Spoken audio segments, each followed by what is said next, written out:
ଯେ ଗଳ୍ପ ଓ ସତ୍ୟ এই ଦୁଇ ଯେମିତି ନିରାଧାର, ଉଭୟ ଭିତରେ ତଫାତ୍ ଖୁବ୍ କମ୍।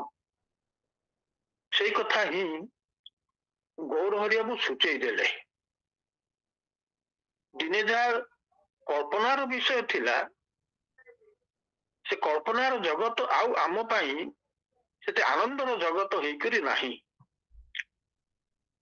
ଆମ ପାଇଁ ଆମର ଯୋଉ ସମସ୍ୟା, ଆମ ଜୀବନର ସମସ୍ୟା, ସେ ସମସ୍ୟା ଗୁଡ଼ିକ ଏତେ ମାନେ ଏତେ ଘନୀଭୂତ ହୋଇଛି ଯେ, ଏତେ ଦ୍ୱନ୍ଦ୍ୱପୂର୍ଣ୍ଣ ହୋଇଛି ଯେ, ସେଥିରୁ ଯେମିତିକି ଆମେ ମୁକ୍ତି ଖୋଜିବାକୁ ଚାହିଁକରି ମୁକ୍ତି ପାଇପାରୁନାହୁଁ। ଆଧୁନିକ ଜୀବନର ଏଇ ବଡ କଥାଟି ହେଉଛି ମଣିଷ କେତେ ଅସହାୟ। ସେ ଯାହା କହିଲେ ଗୌରହରି ବାବୁ, ମଣିଷର ଅସହାୟତା ହିଁ ମଣିଷର ପରିଚୟ। ଯେମିତି ଅପହୃତ ଟୋପିର ରହସ୍ୟ, ଗୋଟେ ଚମତ୍କାର ବ୍ୟଙ୍ଗ ସେ କରୁଛନ୍ତି। ସେମିତି ଆଉ ଗୋଟିଏ କଥା ମୁଁ ମନୋ ଦାସଙ୍କର କଥା କହିବି। ମନୋ ଦାସଙ୍କର ଯେମିତି ଗୋଟେ ପ୍ରତ୍ୟାବର୍ତ୍ତନ ଗଳ୍ପ, ପ୍ରତ୍ୟାବର୍ତ୍ତନ ଗଳ୍ପ, ସେ ଜଣେ ମନୋବୈଜ୍ଞାନିକ ଡାକ୍ତର, ସେ ଅବସର ନେଇକରି ଜନ୍ମ ମାଟିକୁ ଗାଁ ଘରକୁ ଫେରି ଆସୁଛନ୍ତି, କିନ୍ତୁ ସେ ଦେଖୁଛନ୍ତି ସବୁଆଡେ ଯେମିତି କିଛି ଗୋଟେ କିଛି ଅଭାବ ଅନାଟନ। ସେ ଅଭାବ ଅନାଟନ ଭିତରେ ମଣିଷ ସହୁଛନ୍ତି, କିନ୍ତୁ ତାର ବିକଳ୍ପ ବ୍ୟବସ୍ଥା କରିବା ପାଇଁ କେହି ରାଜି ନୁହନ୍ତି। ଏବଂ ଏପରିକି ସେ ଗୋଟେ ମନ୍ତବ୍ୟ ଦଉଛନ୍ତି ଯେ ସ୍ଥାନୀୟ ମନ୍ତ୍ରୀ ମଧ୍ୟ ସେ ବିଷୟରେ ଉଦ୍ବେଗ ପ୍ରକାଶ କରୁଛନ୍ତି, କିନ୍ତୁ ନିଜେ କିଛି କରିପାରୁନାହାନ୍ତି।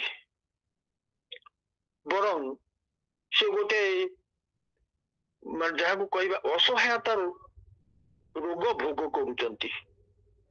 ଏସବୁ କଥା ଶୁଣିକରି ସେ ଯୋଉ ଭଦ୍ରଲୋକ ଆସିଥିଲେ ଡାକ୍ତର, ସେ ସଚେତ ମାନେ ପରାମର୍ଶ ଦଉଛନ୍ତି ଯେ ସମାଜକୁ ଯଦି ଆମେ ସୁସ୍ଥ କରିପାରିବା, ତାହେଲେ ଆମକୁ ଆମର ଯୋଉ ମାନସିକ ଆବେଗ, ସେ ମାନସିକ ଆବେଗର ପ୍ରଥମ ଚିକିତ୍ସା ଦରକାର। କିନ୍ତୁ ମାନସିକ ଆବେଗ କହିଲେ ଆମେ କଣଟା ବୁଝିବୁ, କିପରି ବୁଝିବୁ? ଆମେ ଚାରିଆଡେ ଦେଖୁଛୁ ବିଭତ୍ସ ରୂପ, ପ୍ରତ୍ୟେକ ବସ୍ତୁର ପ୍ରତ୍ୟେକ ବିଷୟର ବିଭତ୍ସ ରୂପ। କାହାର କିଛି କର୍ତ୍ତୃତ୍ୱ ନାହିଁ, କେହି କିଛି କରିବା ପାଇଁ ପ୍ରସ୍ତୁତ ନୁହନ୍ତି। ଏପରିକି ଯେଉଁ ପ୍ରତିବାଦ ହୁଏ, ସ୍ଥିତାବସ୍ଥାର ବିକଳ ଚିତ୍ରର, ଜୀବନର ବିଭଙ୍ଗ ରୂପର ଯେଉଁ ସବୁ ପ୍ରତିବାଦ ହୁଏ, ସେ ପ୍ରତିବାଦରେ ମଧ୍ୟ ପ୍ରାଣ ନଥାଏ, ଏଥିରେ ଜନ ସମର୍ଥନ ନଥାଏ। କେବଳ ଯେଉଁମାନେ ସଂଗଠକ, ସେଇମାନେ ନିଜକୁ ସମାଜରେ ପରିଚିତ କରିବାକୁ ଯାଇକରି କିଛି ବ୍ୟବସ୍ଥା କରନ୍ତି, କିନ୍ତୁ ସେଥିରେ ଆନ୍ତରିକତା ନଥାଏ। ଏଇଭଳି ଭାବରେ ସେ ଦେଖୁଛନ୍ତି ଯେ କେମିତି ଗୋଟେ ଗଣତନ୍ତ୍ର, ଗଣତାନ୍ତ୍ରିକ ମୂଲ୍ୟବୋଧ ଏସବୁ ବିଭତ୍ସ ହେଇ ରହୁଛି। ସବୁ ଯେମିତିକି ଚିକିତ୍ସାହୀନ, ଅଚିକିତ୍ସ, ଆର ଚିକିତ୍ସା ନାହିଁ। ତେଣୁ ସେ ଖୋଜୁଛନ୍ତି ଯେ ଏଇ ଯୋଉ ଅସୁସ୍ଥ ଅଚିକିତ୍ସ ସାମାଜିକ ରୂପ ବା ସାମାଜିକ ବ୍ୟବସ୍ଥା, ତା ଦେହରେ ପ୍ରକୃତ ସତ୍ୟଟି କଣ? ସେ କହୁଛନ୍ତି ଯେ ଏଥିରେ ଯିଏ ସେ ସମସ୍ୟାଟିକୁ ବିଚାରକୁ ନେବ ଓ ସମସ୍ୟାର ସମାଧାନ ପାଇଁ ଯୋଉ ସୂତ୍ରଟି ବାହାର କରିବ ସେଇ ସୂତ୍ର ସମସ୍ତଙ୍କ ପାଇଁ ଏକ ବିଶ୍ୱାସ ଯୋଗ୍ୟ କଥା ହୋଇପାରିବ କି? ଅର୍ଥାତ୍ ସେ କହୁଛନ୍ତି ଯେଉଁ ବିଭତ୍ସ ସାମାଜିକ ବ୍ୟବସ୍ଥା ତାର ବିରୋଧରେ ଆମେ କେତେ ସଚେତନ, ତାକୁ ପରିବର୍ତ୍ତନ କରିବାରେ ଆମେ କେତେ ହୃଦୟବାନ ବା ସଚେଷ୍ଟ, ଏଇ କଥାଟିକୁ ପରୀକ୍ଷା ଯେ ପର୍ଯ୍ୟନ୍ତ କରାଯାଇ ପାରି ନାହିଁ ସେ ପର୍ଯ୍ୟନ୍ତ ଆମେ ଜଣେ ଜଣେ ପାଗଳ ବୋଲିକରି ବିବେଚିତ ହବା।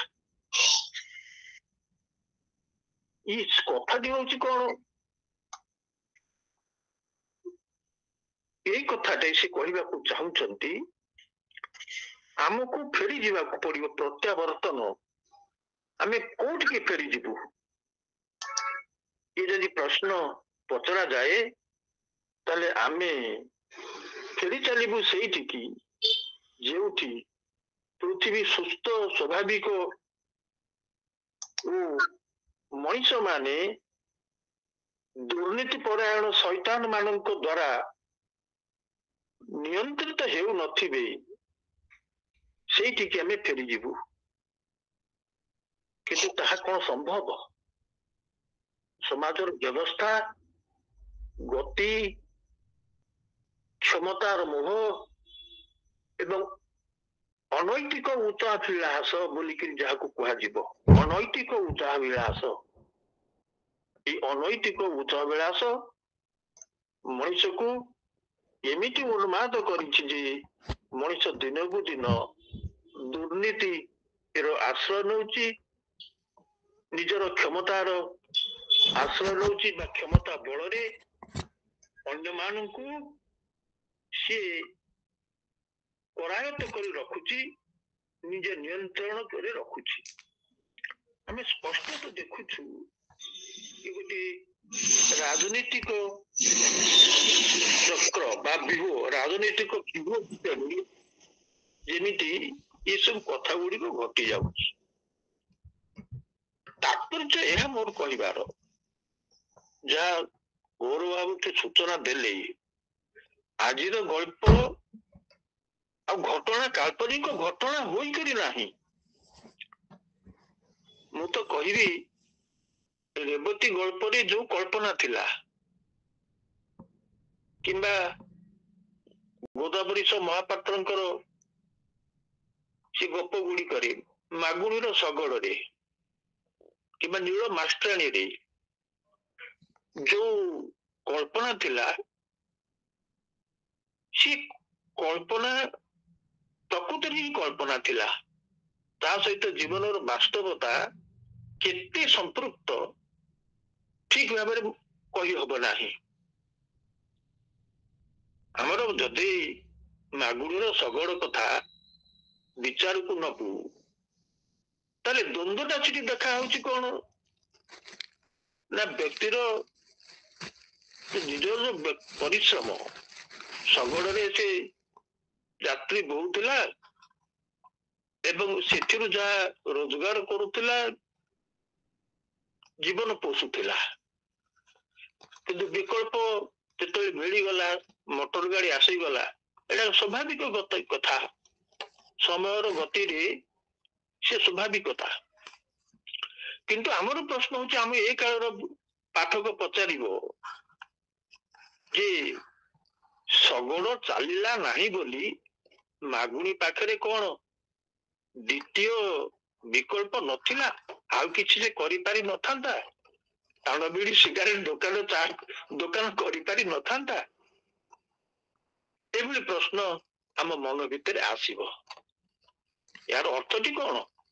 ଏହାର ଅର୍ଥ ଏହା କଣ ନୁହେଁ, ଆମର ପାଠକ ଗୋଟେ ନିର୍ଦ୍ଦିଷ୍ଟ ସମୟର ଏକ ସାମାଜିକ ବ୍ୟବସ୍ଥାର ରୂପକୁ ବୁଝିବା ପାଇଁ ସଚେତନ ସମର୍ଥ ନୁହେଁ।